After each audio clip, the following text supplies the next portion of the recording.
Hello friends, मैं उदय तिवारी आप लोगों के लिए लाया हूँ इतिहास। हम आज इतिहास के बारे में पढ़ना शुरू कर रहे हैं। ठीक है, तो इतिहास को पढ़ने के पहले हमें समझना है कि आप वास्तव में इसका मतलब क्या है। तो इतिहास का मतलब होता है इतिहास, यानी कि ऐसा ही हुआ होगा, या आप बोल सकते हैं स्टडी ऑफ पास्ट इवेंट्स। प्राचीन समय में जो घटनाएं हुई हैं उन घटनाओं का अध्ययन क्या कहलाएगा? इतिहास कहलाएगा। ठीक है, ये जो वर्ड है हिस्ट्री, ये हिस्ट्री बना है, एक शब्द है हिस्टोरिका। इसका मतलब होता है नॉलेज एक्वायर्ड बाय इन्वेस्टिगेशन।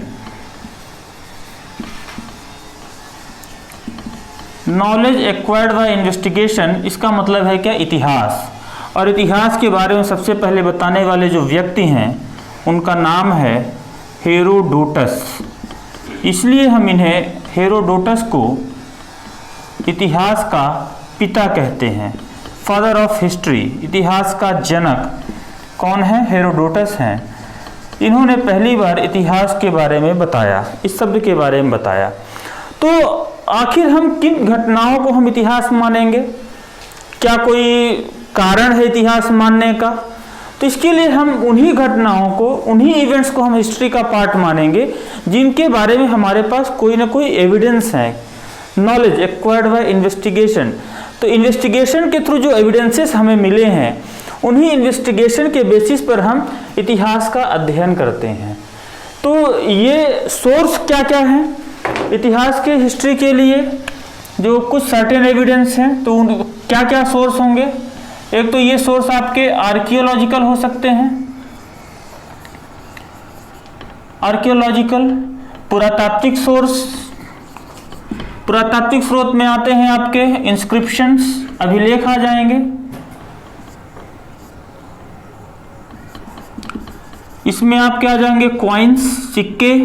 इसके अलावा जो पुराने इमारतें हैं, मॉन्यूमेंट्स, बिल्डिंग्स हैं, कंस्ट्रक्शंस हैं, वो सारे क्या आ जाएंगे आपके पुरातात्विक स्रोत या आर्कियोलॉजिकल सोर्स में। फिर वहीं हम देखते हैं लिटरेरी सोर्स भी हैं, साहित्यिक स्रोत। तो साहित्यिक स्रोत में क्या क्या रहेंगे? इसमें हम दो सोर्स मानते हैं। एक तो धार्मिक मानेंगे, रिलीजियस सोर्स, और दूसरा है नॉन रिलीजियस, गैर धार्मिक स्रोत। गैर धार्मिक स्रोत का मतलब जो जिसमें धर्म की बातें नहीं है। धार्मिक का मतलब है जो हमारे वेद हैं, पुराण हैं, जैसे 4 वेद हैं, 18 पुराण हैं, स्मृतियां हैं, जो ग्रंथ हैं पुराने हमारे, महाभारत है, रामायण है, बाइबिल, कुरान, ये सारी जो धार्मिक पुस्तकें हैं उन्हें हम क्या मानेंगे? Religious literary source. और जो इसके अलावा है, जैसे पुराने समय में जो गुप्त काल में बहुत सारी रचनाएं लिखी गई हैं, ठीक है, जैसे बाणभट्ट ने कुछ अपने जीवन से संबंधित घटनाएं लिखी हैं, उन्हें हम मान लेंगे। मुद्रा राक्षस को हम मान लेते हैं। तो ये सब क्या है? नॉन रिलीजियस टेक्स्ट बुक्स हैं। ठीक है, गैर धार्मिक स्रोत। इसके अलावा गैर धार्मिक स्रोत के अलावा कुछ यात्रा वृत्तांत करने वाले लोग भी हैं जिन्हें हम ट्रैवलॉग, बहुत सारे ऐसे विदेशी यात्री रहे हैं जिन्होंने अपनी यात्राओं का विवरण किताबों में लिखा है। तो उन ट्रैवलर्स की जो बुक्स हैं, यात्रा वृत्तांत है, उसे हम एक सोर्स के रूप में हिस्ट्री में हम मान सकते हैं। तो दोस्तों, हम हिस्ट्री की शुरुआत, हिस्ट्री को 3 भागों में विभाजित करते हैं क्योंकि हम भारत में हैं। हमारे सिलेबस में, हमारे कॉम्पिटिटिव एग्जाम्स में भारत के इतिहास के बारे में ज़्यादा पूछा जाता है। तो भारतीय इतिहास को हम 3 अलग अलग भागों में बांट देते हैं। ठीक है, एक है आपका प्राचीन भारत का इतिहास, दूसरा है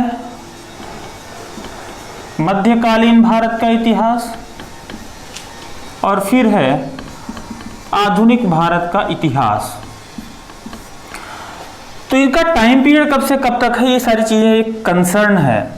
ठीक, तो प्राचीन भारत का इतिहास वह समय पीरियड है जहाँ जो बहुत प्राचीन घटनाएं हैं जिनके बारे में हमें बहुत बहुत पुराने जो मॉन्यूमेंट्स हैं, इंस्क्रिप्शंस हैं, उनसे हमें जानकारियाँ मिलती हैं, जो कुछ सिक्के वगैरह हैं उनसे हमें पता चलता है।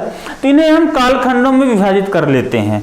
तो जो एंशियंट हिस्ट्री है, प्राचीन भारत का इतिहास है, इसे आप IVC से ले सकते हैं, सिंधु घाटी सभ्यता से लेकर, ठीक है, जब भारत में मुगलों का साम्राज्य नहीं हुआ था, या आप बोल सकते हैं 712 के पहले तक का जो समय है वो सारा का सारा क्या कहलाएगा, प्राचीन भारत का इतिहास कहलाएगा, जिसमें हम सिंधु घाटी सभ्यता, वैदिक सभ्यता के बाद हम मौर्य युग के बारे में पढ़ते हैं, मौर्य युग के बाद गुप्त काल है, ठीक है, मौर्य उत्तर काल में जब हम देखते हैं कुषाणों का आक्रमण होता है, हूणों का आक्रमण होता है, यूनानियों का आक्रमण होता है, तो ये सारा का सारा क्या है, प्राचीन भारत का इतिहास है, ठीक है। मध्यकालीन भारत का इतिहास इस्लाम के उदय से शुरू होता है, ठीक है, जब इस्लाम पहली बार कब जन्म लेता है वहां से, उसके बाद हम देखते हैं 712 में पहली बार अरबों का सिंध पर आक्रमण होता है और यहीं से भारत में इस्लाम धर्म की नींव पड़ती है, इसी से मध्यकालीन भारत की शुरुआत होती है और ये चलेगा आपका 1707 तक, जब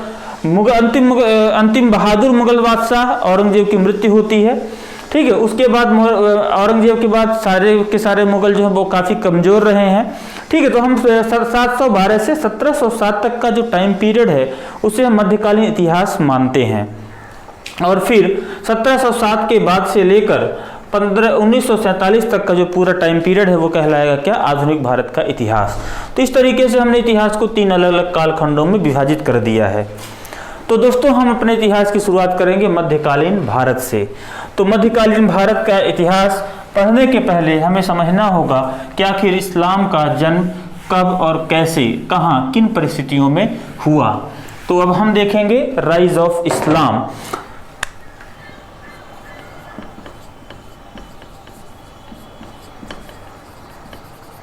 इस्लाम का उदय।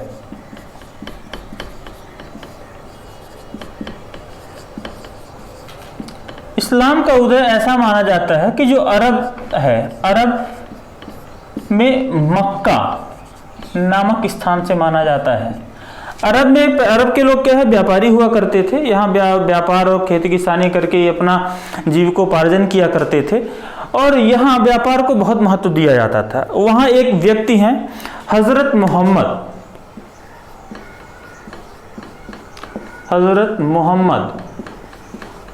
इनका जन्म 570 AD में मक्का में हुआ। एक गरीब परिवार में इनका जन्म हुआ था और इनके बचपन में इनके पिता की मृत्यु हो जाती है तो इनके चाचा जी ने इनका लालन पालन किया था और उसके बाद ये वहाँ किसी एक धनी महिला के यहाँ नौकरी करने लगे और बाद में उसी महिला के साथ ये विवाह कर लेते हैं। उसका नाम था खदीजा। उस महिला से विवाह के बाद ये वहाँ पे अपना काम धाम शुरू करते हैं और 610 ईस्वी में 610 AD में इन्हें एक घटना घटती है। घटना कैसी घटी कि ये रोज वहाँ एक गुफा थी, उस गुफा को हीरा गुफा बोलते थे, वहाँ जाकर ये बैठा करते थे। हीरा गुफा में ये वहाँ बैठकर के एक दिन ध्यान मग्न थे और उन्हें अचानक से एक दिन एक गैब्रियल करके एक दूत आता है, ठीक है। उसने बताया कि मैं अल्लाह के द्वारा भेजा गया हूँ और तुम अल्लाह के भेजे गए नुमाइंदे हो, तुम अल्लाह के पैगंबर हो। और उसने एक पुस्तक दी जिसे हम कुरान शरीफ बोलते हैं, ठीक है। और उस पुस्तक को लेकर ये जाते हैं और उस समय पर अरब में मूर्ति पूजा बहुत हुआ करती थी, तो इन्होंने मूर्ति पूजा का वहाँ विरोध करना शुरू कर दिया।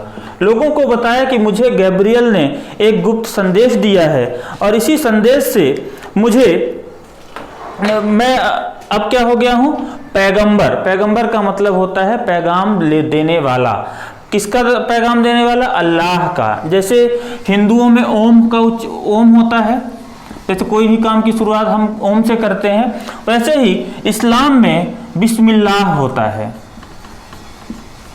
किसी भी काम की शुरुआत के पहले क्या बोलते हैं? बिस्मिल्लाह कीजिए, ठीक है। ऐसे ही हिंदुओं में ओम होता है, ठीक है। जैसे आपने सुना है ला इलाहा इल्लल्लाह मुहम्मदुर रसूलुल्लाह, यानी कि तुम अल्लाह के पहले ना कोई था ना उसके बाद कोई है और ना ही कोई कभी होगा, यानी कि उसका जो रसूल है, उसका जो महत्व है, ओहदा है, वो बहुत बड़ा है।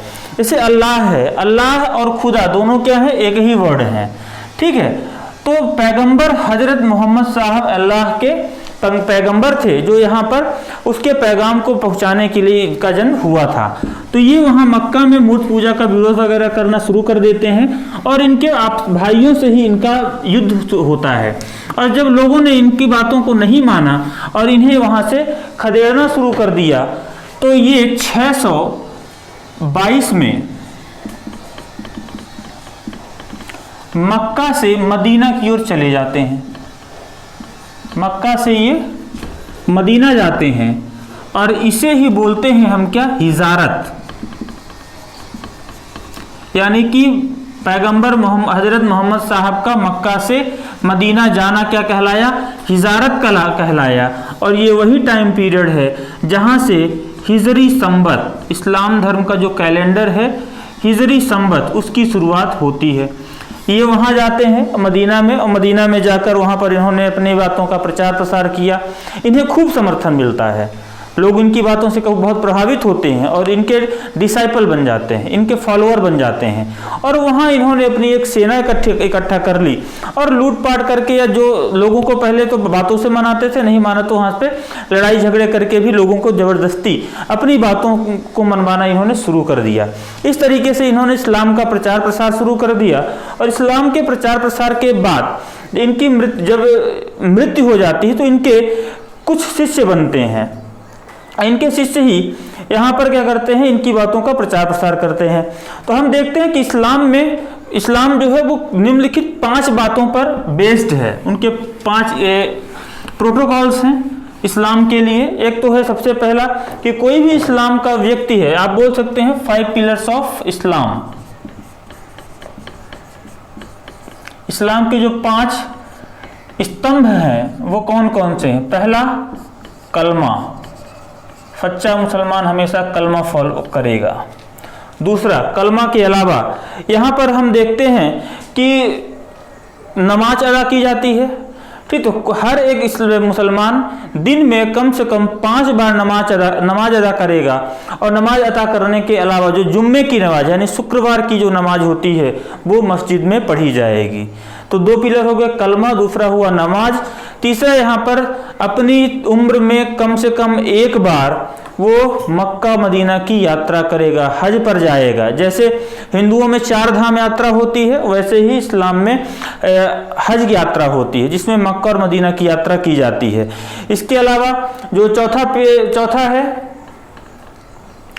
रमजान में रोजा रखना। रमजान के बाद जब चांद दिखाई देता तो ईद मनाई जाती है, तो यहाँ पर रमजान में पूरे दिन रोजा रहेगा, इफ्तारी उसके बाद रात में इफ्तारी करेंगे, ठीक है। और उसके बाद सच्चा मुसलमान जकात अदा करेगा। जकात एक धार्मिक कर है जो इस्लाम के द्वारा इस्लाम के प्रोपोगेशन के लिए, इस्लाम के प्रचार प्रसार के लिए मुसलमानों के द्वारा दिया जाने वाला एक कर है, जकात।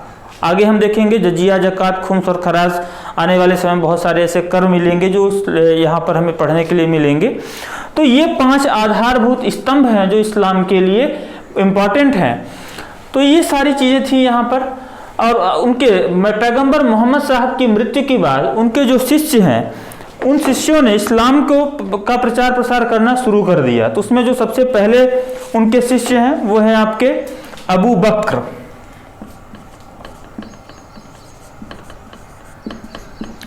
ये इनके पहले शिष्य हैं और यही पहले खलीफा हैं, ठीक है। अबू बकर की मौत के बाद उमर खलीफा बनते हैं। तीसरे नंबर पे उस्मान और चौथे नंबर पे उनके दामाद अली को खलीफा बनाया जाता है, ठीक है। जो इस्लाम के जो शुरू के 4 खलीफा हैं इन्हें राशिदून कहा जाता है। ध्यान रखेंगे, इस्लाम के जो शुरू के 4 खलीफा हैं उन्हें राशिदून कहा जाता है, यानी कि ये पैगंबर हजरत मोहम्मद साहब के इमीडिएट सक्सेसर हैं, ठीक है। हजरत मोहम्मद साहब अली को, जो उनके पहले शिष्य थे, उन्हें अपना उत्तराधिकारी बनाना चाहते थे, लेकिन अबू बकर यहाँ पर बनते हैं और अबू बकर के बाद उमर, उस्मान देन अली बनते हैं यहाँ पर खलीफा। ठीक है, इस तरीके से यहाँ पर इस्लाम का प्रचार प्रसार चल रहा है। लेकिन बीच में एक ऐसी घटना घटित होती है कि यहाँ पर लोगों के बीच में मतभेद हो जाते हैं। लोगों ने कहा कि हम तो अली को ही अपना पहला खलीफा मानते हैं, लेकिन कुछ लोगों ने कहा कि अबू बकर ही पहले खलीफा हैं। इस तरीके से यहाँ पर इस्लाम में दो लोगों के बीच में, दो गुटों में यहाँ पर विभेद उत्पन्न होता है। और जिन लोगों ने अली को मानना शुरू कर दिया वो लोग क्या कहलाए? शिया। और जिन लोगों ने अबू बकर या पैगंबर हजरत मोहम्मद साहब को मानना शुरू किया वो लोग क्या कहलाए? क्या? सुन्नत। यहीं से बना क्या? सुन्नी। सुन्नत का मतलब होता है सुना हुआ। ठीक है, इस्लाम में मूर्ति पूजा हमेशा से पहले हुआ करती थी। जब से पैगंबर मोहम्मद साहब आते उन्होंने मूर्ति पूजा का विरोध किया और वहीं से उन्होंने मूर्ति पूजा का विरोध करना शुरू करता है, और ये एक कारण बनता है इस्लाम का भारत में आने का। तो इस तरीके से यहाँ पर शिया और सुन्नी दो संप्रदाय बट गए। लेकिन ये बात और बिगड़ी कब? जब यहाँ पर देखा कि हुसैन जो अली के बेटे हैं, अली की मृत्यु हो जाती है तो हुसैन उत्तराधिकारी बनने वाले थे। ठीक है, तो बगदाद का जो शासक था, बगदाद के शासक को ये बात रास नहीं आई। वो नहीं चाहता था कि हुसैन यहाँ पर खलीफा बने, तो इसलिए उसने शियाओं से संदेश भिजवाया कि आप लोग जाएं और हुसैन को यहाँ लेकर आएं, मैं उससे मिलना चाहता हूँ, मैं उससे बात करना चाहता हूँ। और हुसैन उनसे मिलने चले गए। और जब हुसैन उनसे बगदाद के खलीफा से, बगदाद के शासक से मिलने जाते हैं तो वहाँ करबला नामक एक मैदान है, वहीं बगदाद के शासकों ने उन्हें घेर लिया और बातचीत ना करके उनकी क्या हत्या कर दी गई। तो करबला में एक युद्ध होता है 680 एडी में, और इसी में यहीं पर हुसैन की मृत्यु हो जाती है। और हुसैन की मृत्यु के बाद शियाओं को बड़ा पश्चाताप हुआ। उन्हें लगा कि हमारे कारण से हुसैन की मृत्यु हुई है। सुन्नी लोगों ने उन लोगों पर, शियाओं पर आरोप लगाना शुरू कर दिया कि तुम्हारे कारण ही हमारा जो उत्तराधिकारी है वो मारा गया है, हमारे जो खलीफा होने वाले खलीफा थे उनकी मृत्यु हुई है। तो वही इसी कारण से हम देखते हैं कि मुहर्रम का त्यौहार मनाया जाता है। मुहर्रम का त्यौहार केवल और केवल कौन? शिया संप्रदाय के लोग ही मनाते हैं। इस तरीके से इस्लाम दो भागों में बट गया। कौन कौन? एक सुन्नी और दूसरा शिया। बाद में यही इस्लाम सूफी में बढ़ जाता है। और आज के समय पर हम देखते हैं बहुत सारे ऐसे इस्लाम के अनेक संप्रदाय बन गए हैं, जहाँ पर सुन्नी, शिया, सूफी और भी वो उसके बहुत सारे सक्सेसर हैं, अहमदिया हैं और भी बहुत सारे हैं, वो यहाँ पर देखने के लिए हमें मिलते हैं। तो इस तरीके से यहाँ पर इस्लाम का उदय हुआ। आगे हम देखेंगे कि कैसे भारत में अरबों का आक्रमण होता है। तो अभी के लिए इतना ही। धन्यवाद।